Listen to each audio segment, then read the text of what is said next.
ನಮಸ್ಕಾರ ಪ್ರೇಕ್ಷಕರೇ, twin city guide news ಚಾನಲ್ಗೆ ಸ್ವಾಗತ.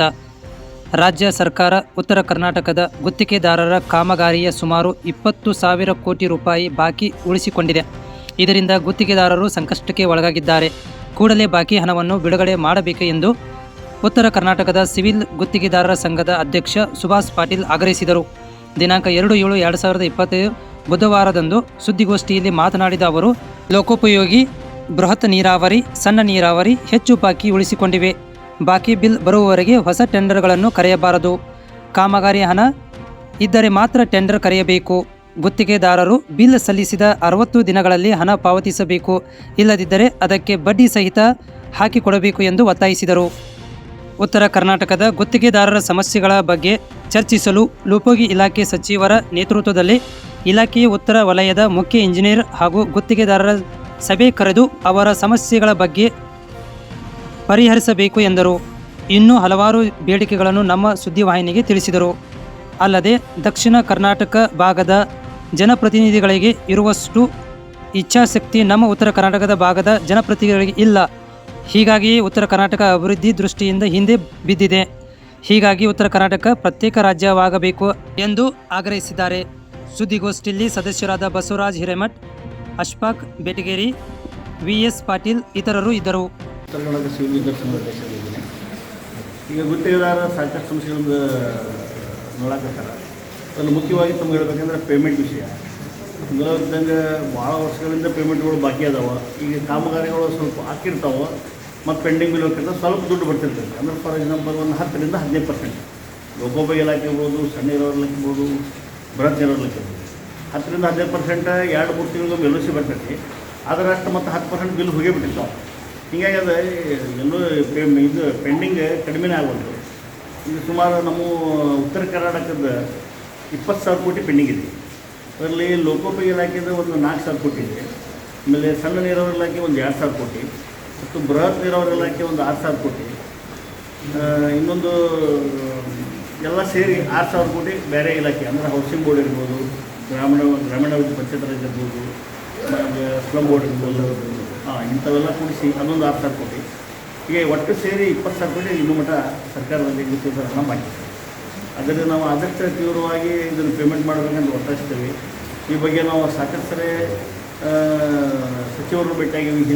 ಹಿಂದೆ ಯಾರು ಸಿ ಪಾಟೀಲ್ ಇದ್ದವರು ಭೇಟಿಯಾಗಿದ್ವಿ. ಆಮೇಲೆ ಈಗ ಬಂದ ಸತೀಶ್ ಜಾರಕಿಹೊಳಿಗೂ ಭೇಟಿಯಾಗಿದ್ವಿ. ಆಮೇಲೆ ಈಗ ಮೊನ್ನೆ ಮುಖ್ಯಮಂತ್ರಿ ಕಾರಣಕ್ಕೆ ಅವ್ರು ಟೈಮ್ ಕೇಳಿದ್ವಿ. ಅವ್ರೇನು 4ನೇ ತಾರೀಕಿಗೆ ಭೇಟಿಯಾಗಿ ಹೋಗ್ತೀವಿ, ನಿಮ್ಗೆ ಟೈಮ್ ಕೊಡ್ತೇವೆ ಅಂದಾರ.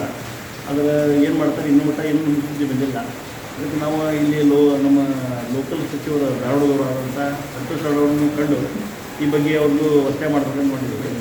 ಆಮೇಲೆ ಅವ್ರು 4ನೇ ತಾರೀಕಿನಾಗ ಅಕಸ್ಮಾತ್ ನಮಗೇನೋ ಸಾಲ್ವ್ ಮಾಡಿಲ್ಲ, ಪೇಮೆಂಟ್ ಕೊಡಲಿಲ್ಲ, ನಮ್ಮ ಸಮಸ್ಯೆಗಳನ್ನು ಹಿಂಗೆ ಮುಂದುವರೆದು ಅಂದರೆ ನಾವು ದೊಡ್ಡ ಪ್ರಮಾಣದಾಗಿ ಮತ್ತು ಸ್ಟ್ರೈಕ್ ಮಾಡೋದು ಅಥವಾ ನಮ್ಮ ಶಾಸಕರ ಮನೆ ಮುಂದೆ ಹೋಗಿ ಇದನ್ನು ಮಾಡೋದು. ಅಂದರೆ ಅವ್ರ ಮನೆ ಮುಂದೆ ಕೂತ್ಬಿಡೋದು, ಹೋಗಿ ಸ್ಟ್ರೈಕ್ ಮಾಡೋದು, ಅವ್ರ ಮನೆ ಮುಂದೆ ಒತ್ತಾಯ ಮಾಡೋದು. ಈ ಥರ ಮಾಡಬೇಕಂತ ಮಾಡಿದ್ದೀವಿ. ಯಾಕಂದರೆ ಹೆಂಗಾರು ಮಾಡಿಬಿಟ್ಟು ಒತ್ತಾಯ ಮಾಡಿ ಸರ್ಕಾರದ ಹಣ ಬಿಡುಗಡೆ ಮಾಡ್ಕೋಬೇಕು ಅನ್ನೋದು ಅಷ್ಟೇ ಮುಖ್ಯ. ಕಾಮಗಾರಿ ಹಣ ಎಲ್ಲಂದರೆ ಕೆಲವೊಂದು ಕಾಮಗಾರಿ ಕುಂಠಿತ ಆಗತ್ತಾವೆ. ಕೆಲವೊಂದು ಕೆಲಸಗಳು ವರ್ಕ್ ಆರ್ಡರ್ ಆಗ್ಯಾವ ಹಿಂದೆ. ಅವಾಗ ಇನ್ನೂ ಮಟ್ಟ ವರ್ಕ್ ಆರ್ಡರ್ ಆಗಿದ್ದು ಕೆಲಸ ಮಾಡೋಕ್ಕಿಲ್ಲ. ಅವಾಗ ಈಗ ಏನು ಮಾಡ್ತಾರೆ, ಬೇರೆ ಟೆಂಡರ್ ಕರೆದಾಗ ಬೇರೆ ಗುತ್ತಿಗೆದಾರರು ಬೇರೆ ಕಡೆಯಿಂದವರು ಬರ್ತಾರೆ. ಅಂದ್ರೆ ಕೆಲವು ಆಂಧ್ರದವರು ಬರ್ತಾರೆ, ಬೇರೆ ಜಿಲ್ಲಾದವರು ಬರ್ತಾರೆ. ಅವ್ರು ಇನ್ನೂ ಯಾವ ಸಿಕ್ಕೊಂಡಿರೋದು ರೊಕ್ಕ ಅಂದ್ರೆ ಬೇರೆ ಬೇರೆ ಪ್ರೈವೇಟ್ ವರ್ಕ್ ಮಾಡಿದವರು ಇರ್ತಾರೆ. ಸೊ ಗೌರ್ಮೆಂಟ್ನಾಗ ಕೆಲವೊಂದು ಡಿಪಾರ್ಟ್ಮೆಂಟ್ನಾಗ ದುಡ್ಡು ಬಂದಿರ್ತಾವೆ ಅವ್ರಿಗೆ. ಅದು 5054 ಅಂತ ಹೇಳಿದ್ರು PWD. ಆ ಹೆಡ್ ಗೊತ್ತಿರೋದು ಕೆಲಸ ಅವ್ರ ಕರೆದು ಇಲ್ಲಿ ಯಾವುದೋ ಶಾಸಕರ ಕರೆದು ಹೇಳ್ತಾರೆ, ಸೊ ಆಫೀಸರ್ಸ್ ಕರೆದು ಹೇಳ್ತಾರೆ, ಮಾಡಿಬಿಡ್ತಾರೆ. ಅವ್ರು ಮತ್ತೆ ಸಿಕ್ಕೊಂಡ್ಬಿಡ್ತಾರೆ. ಅವ್ರಿಗೆ ಗೊತ್ತಿರೋದಿಲ್ಲ. ಅವ್ರು ಹಿಂದೆ ಬಂದು ಸಿಕ್ಕೊಂಡ್ಬಿಡ್ತಾರೆ. ಯಾಕಂದರೆ ಈಗ ಟೆಂಡರ್ ಅಂದ್ರೆ ಮೊದಲಿಗೆ ನಂಗೆ ಮ್ಯಾನ್ಯುವಲ್ ಇದ್ದು ಅವಾಗ ಎಲ್ಲರೂ ಕೂಡ್ತಿದ್ವಿ, ವಿಷಯಗಳು ಗೊತ್ತಾಕಿದ್ದು ಒಬ್ಬರು.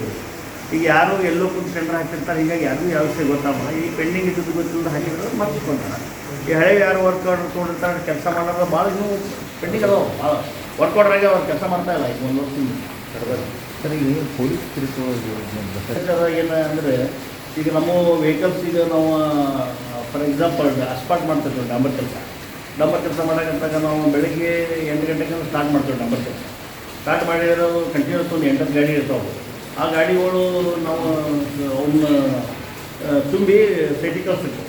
ಹೋಗ್ಬೇಕಾದ್ರೆ ಊರಾಗೂ ಹಾಕಿ ಹೋಗ್ಬೋದು, ಹೊರಗಿಂದಲೂ ಹೋಗ್ಬೋದು. ಅವಾಗ ನಾವು ಕೆಲಸ ಮಟ್ಟಿಗೆ ಇದನ್ನು ನಮಗೆ ಟೈಮ್ ಬೋರ್ಡ್ ಕೆಲಸ ಇತ್ತು, ಅಂದರೆ ಟೈಮ್ ನಮಗೆ ಪಿರಿಯಡ್ ಕೊಟ್ಟಿದ್ದಾರೆ, ಇಷ್ಟು ತಿಂಗಳು ಮುಗಿಸ್ತದೆ. ಈಗ ನಾವು ಬೇಸಿಗೆಯೊಳಗೆ ಮುಗಿಸ್ಬಿಡ್ಬೇಕಂತ ಆ ಮಳೆಗಾಲದಾಗ ಡಾಂಬರ್ ಮಾಡಕ್ಕೆ ಹೋಗಬೇಕು. ಈಗ ನೀವು ಆಮೇಲೆ ಟೆಂಪ್ರೇಚರ್ ಇದ್ದಾಗ ಕೆಲಸ ಮಾಡಬೇಕಲ್ಲ, ನೀವು ಟೆಂಪ್ರೇಚರ್ ಹೋದ್ಮೇಲೆ ಕೆಲಸ ಮಾಡೋಕ್ಕೆ ಬರೋದಿಲ್ಲ. ಅದಕ್ಕೆ ನಾವು ಬೆಳಗ್ಗೆ ಡಾಂಬರ್ ಬೆಳಗ್ಗೆ 5 ಗಂಟೆಗೆ ಕಾಸಿ 8 ಗಂಟೆಗೆ ಸ್ಟಾರ್ಟ್ ಮಾಡಿದರೆ ಸಂಜೆ 5-6 ಗಂಟೆಗೆ ಟೆಂಪ್ರೇಚರ್ ಇರ್ತದೆ. ಅವಾಗ ನಾವು ಕೆಲಸ ಮಾಡಿ ಮುಗಿಸ್ಬೇಕು. ಅವಾಗ ಪೊಲೀಸರ ದಾರಿಯಲ್ಲಿ ನಮ್ಮ ಗಾಡಿಗಳು ಕೈ ಮಾಡಿದ್ದು ಹಿಡಿದು, ಇಲ್ಲ ಈ ಟೈಮ್ ನೀವು ಬೆಳಗ್ಗೆ ಟೈಮ್ನಾಗ ಇಲ್ಲಿ ಅಡ್ಡಾಡೋದಿಲ್ಲ, ನೀವು ಗಾಡಿ ತಂದಿರಿ ಅಂತ ನಿಂದಿರಿಸಿ ಅವ್ರಿಗೆ ಒಳ್ಳೆಯದಕ್ಕೆ ನಿಂದಿರ್ಸಾಕತ್ತಿಲ್ಲ. ಅವರು ಹತ್ತ ಕೇಳೋದು, ತಿಂಗಳಿಗೆ ಇಷ್ಟು ಕೊಡ್ರಿ, ಇಲ್ಲ ಹಣ ಕೊಡ್ರಿ ಇಷ್ಟು ಕೊಡ್ರಿ ಅಂತ ನಮ್ಮ ಗುತ್ತಿಗೆದಾರ ಒತ್ತಾಯ ಮಾಡಾಕ್ತಾರೆ. ಈಗ ಸಾಕಷ್ಟು ಅವ್ರ ಮ್ಯಾಗ ನಮಗೆ ಕಂಪ್ಲೇಂಟ್ ಬಂದಾವೆ. ಅದಕ್ಕೆ ನಾವು ಇದ್ರ ಬಗ್ಗೆ ಈ ನಮ್ಮ ಮುಖ್ಯಮಂತ್ರಿಗಳಿಗೆ ಬರ್ತೀವಿ, ಆಮೇಲೆ ಗೃಹ ಸಚಿವರಿಗೆ ಬರ್ತೀನಿ, ಆಮೇಲೆ DG ಬೆಂಗಳೂರಿಗೆ ಬರ್ತೀನಿ. ಇಲ್ಲಿ ಲೋಕಲ್ ಕಮಿಷನರ್ಗೂ ಅದನ್ನು ಒಂದು ಲೆಟರ್ ಕೊಟ್ಟು ಅವ್ರ ಭೇಟಿಯಾಗಿ ಈ ಬಗ್ಗೆ ಮಾತಾಡೋದು ತಿಳಿಸ್ತಾರೆ. ಸರ್ ಯಾವ ಸೆಕ್ಷನ್ ಕೋರ್ಸ್ ಕಂಪ್ಲೇಂಟ್ ಮಾಡ್ತಾರೆ. ಏನು ಹೇಳ್ತಾರೆ ಮತ್ತೊಂದು ತಿಂಗಳಿಗೆ ಅಂದರೆ ಇನ್ನೂ 10 ಅಂದರೆ ಏನು 10 ಕೋಟಿ ಇಷ್ಟ ಅಂದಾರ ಅವರು, ಇಷ್ಟ ಅಂದಿಲ್ಲ. ಅಂದರೆ ಸಣ್ಣ ಪುಟ್ಟ ಅಮೌಂಟ್ ಕೇಳ್ತಾರೆ. ಮತ್ತು ಈಗ ಸದ್ಯಕ್ಕೆ ಒಂದು 5,000 ಕೋಟಿ 10,000 ಕೋಟಿ ಕೊಟ್ಟು ತಿಂಗಳ ಫಿಕ್ಸ್ ಮಾಡ್ಕೊರಿ, ನೀವು ಅಡ್ಡಾಡಬೇಕಾದ್ರೆ ಈ ಥರ ನಮಗೆಲ್ಲ ಅವೆಲ್ಲ ಬೇರೆದವರು ಟಿಂಕೋದವರು ಅವ್ರು ಇವರೆಲ್ಲ ಕೊಡ್ತಾರೆ, ಹಿಂಗೇನು ಹೇಳ್ತಾರೆ ಅವರೆಲ್ಲ ಕೊಡ್ತಾರೆ. ಆ ಥರ ನೀವು ಒಂದು ಮಾಡಿಬಿಡ್ರಿ, ನಾವು ಪರ್ಮಿಷನ್ ಕೊಡ್ತೀವಿ ಅಂತಾರೆ. ಹೇಗೆ ಆಗುತ್ತೆ ಈ ಥರ ರೇಂಜ್ IG DG ಅವ್ರ ಕಡೆ ಹೋಗ್ತೀವಿ.